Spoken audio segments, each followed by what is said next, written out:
বিকাশ বাড়ি কাম করিয়া মাথার গাম পায়ে ফালাইয়া বানাইছিল স্বপ্নের একখান ঘর।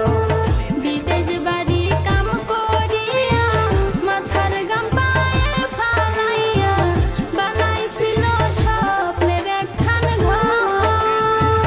চোখের সামনে উচ্ছেদ করলো কত যে সুখের সংসার।